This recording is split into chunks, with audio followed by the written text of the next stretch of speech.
Salutations everybody, it is Matty here today, and the mods have arrived. They're absolutely insane. We have UI overhauls, we have cheats pretty much, we have achievement enablers, we have so many to go through today, ladies and gentlemen. And if you're new to modding, let's say you've downloaded the game over on PC Game Pass, that's where I'm playing the game right now. I took my save from my Xbox, brought it over thanks to Play Anywhere. So these mods work for, don't worry, Xbox Game Pass, and of course, we already know they work just fine on Steam. So you don't gotta worry no matter where you're playing. But ladies and gentlemen, I thought this video would be great to present now as sort of a 10 mods I think you need to have to improve your experience, especially since we know console mods are arriving in early 2024. With that in mind, I've taken out mods like the FOV slider, DLSS support, stuff that Bethesda has said they're officially providing for the game in due time, likely up until the end of this year. Still, those are available on Nexus if you do want them, so you can access them. But without further ado, ladies and gentlemen,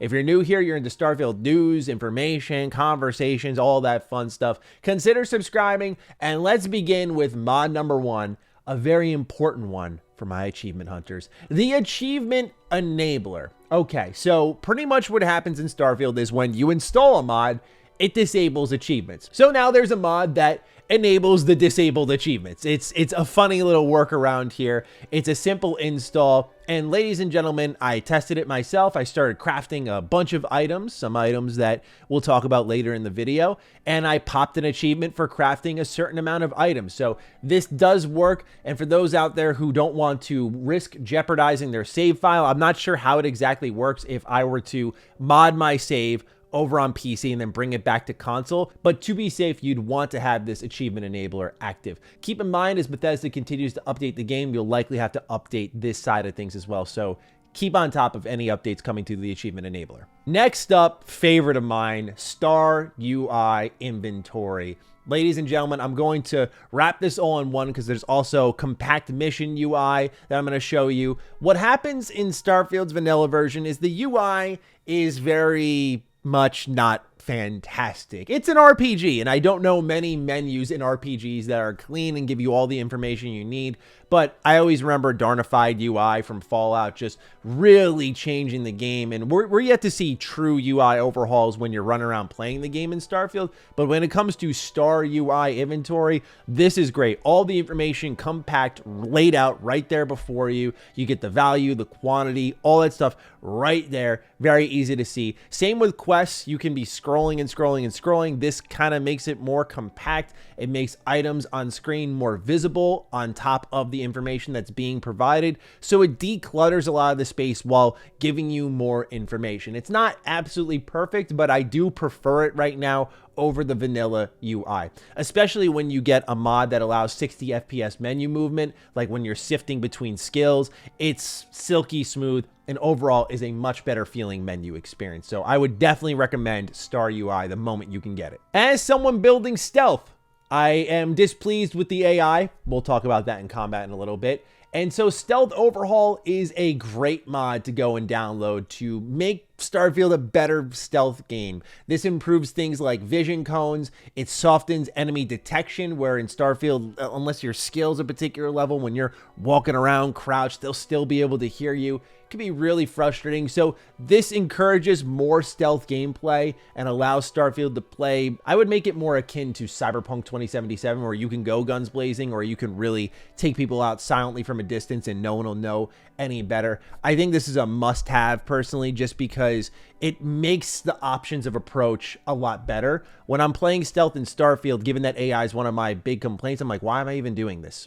Sometimes level design doesn't support it, but also like, why am I doing this when they're not even a threat at all? So this makes it where detection works a little better. You have those near misses where they don't see you as well, and overall, I think improves the stealth gameplay. So if you're building like this, you actually may want the stealth overhaul. You may also want to overhaul the jetpacks. So in Starfield, the way it works is you have the power pack, which will send you sky high, and then you have the boost pack that we know and love, which lets you do little bursts across the land.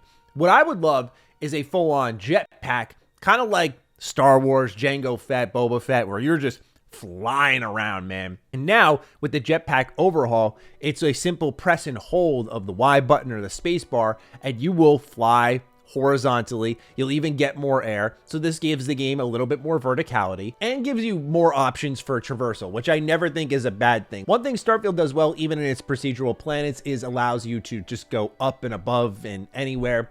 And what this mod also does is limits the amount of the boost pack being used so you can get good bursts out of it. This will make traversal quicker, which I think is necessary in Starfield, as Bethesda continues to say, no, we don't need vehicles. Disagree on that, but this fixes that as well. Okay, so for all my players out there who are like me, you're a bit of a night owl, you're sitting here in a dark room, you open a terminal, oh my god, I can't see. This one's for you. Dark mode for terminals.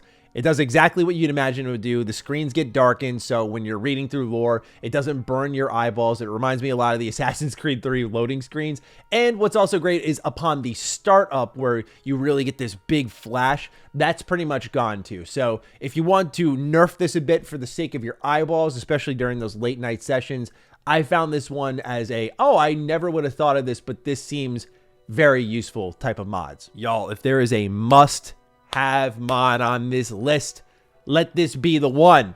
Improved combat AI. Okay, I have clips upon clips upon clips of Starfield's AI breaking in combat, not engaging, standing there, looking at me, not moving. This just makes sure they're shooting at you, okay? They're going to shoot at you. They're going to take cover. They're going to keep their eyes on you. You're going to see me running all over New Atlantis, and everyone's got a beat on me.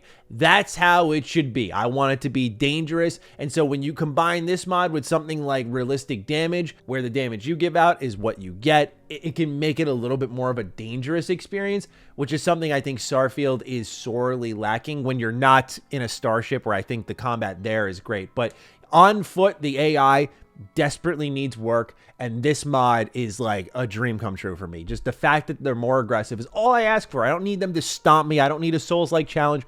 Just shoot at me, for God's sakes. And here, this mod fixes just that. I saw in my buddy Luke Stevens, he did his review, and then he did a follow-up video talking about custom landing sites in Starfield and how the procedural content works in Starfield. And one thing that people are picking up on is you have a limit of 3 landing sites per planet, which I personally found totally fine, but some people are like, we want unlimited, we want more than that. And so this mod, more custom landing sites, is exactly that. You can go up to 7, 8, 9 if you'd like. You could set it at 5 if you'd like. And so you'll see me zipping all over New Atlantis and setting more and more landing sites, going up to 4, which again, as you start to land on these planets, especially ones with oceans, you're going to recognize like, oh, okay, this is enough for me, where I think you may only need 1 or 2 more. But for those of you who really want to straight up colonize a planet, this will allow you to do so. And I think it's one that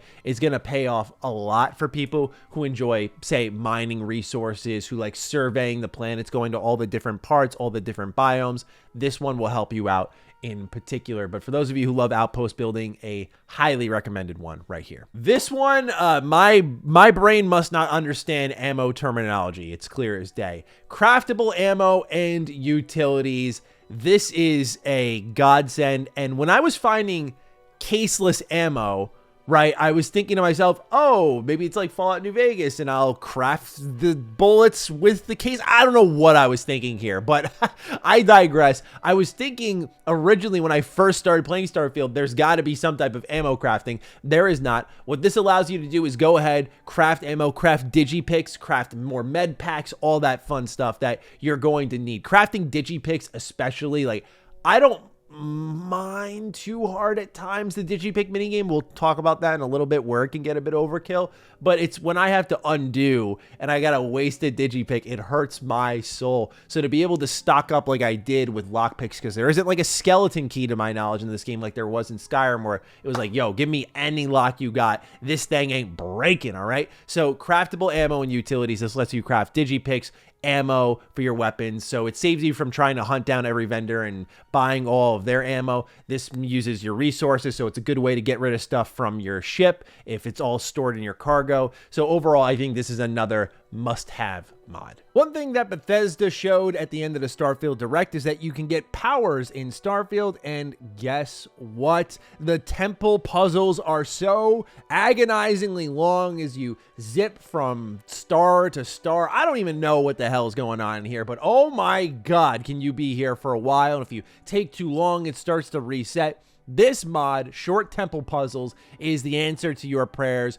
Good Lord, was this needed. Short Temple Puzzles is exactly as it sounds. It's going to shorten the amount of time you spend in here, let you get your power, and then move on with your life. I don't mind that Bethesda tried to gimmick something here for the powers, but holy smokes, I've been in here for upwards of a minute or two just zipping around and going, when does this end? This shortens it up. To me, 100% necessary. But for some, here on our last mod, perhaps more necessary is the Easy Digipick mod. Okay, so in Starfield, they have this lockpicking minigame, which is pretty much matching shapes and slots and all that fun stuff.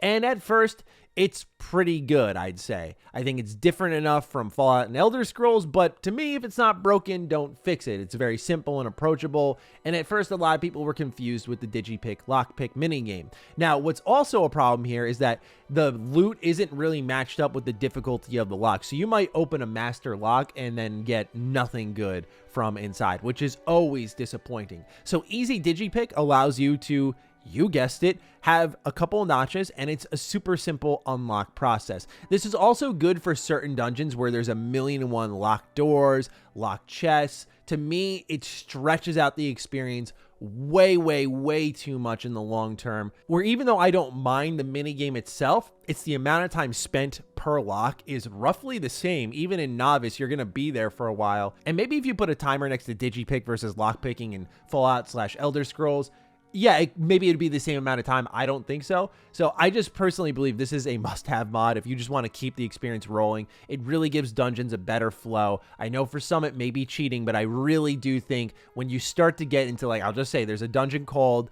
The Lock. And oh my god, there's a locked door every 5 steps, and my Bethesda brain wants to open everything, but good lord, without the Easy Digipick mod, I was starting to lose my mind. So these are 10 mods that I think that you should check out in Starfield. I think they're the must-have ones right now, and I can't wait for more flavor mods like Star Wars themed ones we're seeing a lot of. I can't wait for complete overhauls. I think the modding sky is the limit here in Starfield, and this is just the beginning. We already have some fantastic ones. What mods have you downloaded in Starfield? Please share them down below so I can continue to improve my experience, maybe make another video talking about other mods people can download. Other than that, I ask you to take excellent care of yourselves, and I will see you in the next video. Be sure to follow me on Twitter, follow me on Instagram. Those links are in the description down below, and a big thank you to all the patrons, all the members who continue to support the heck out of the content here. Stay sexy, stay active. I love you all. Peace.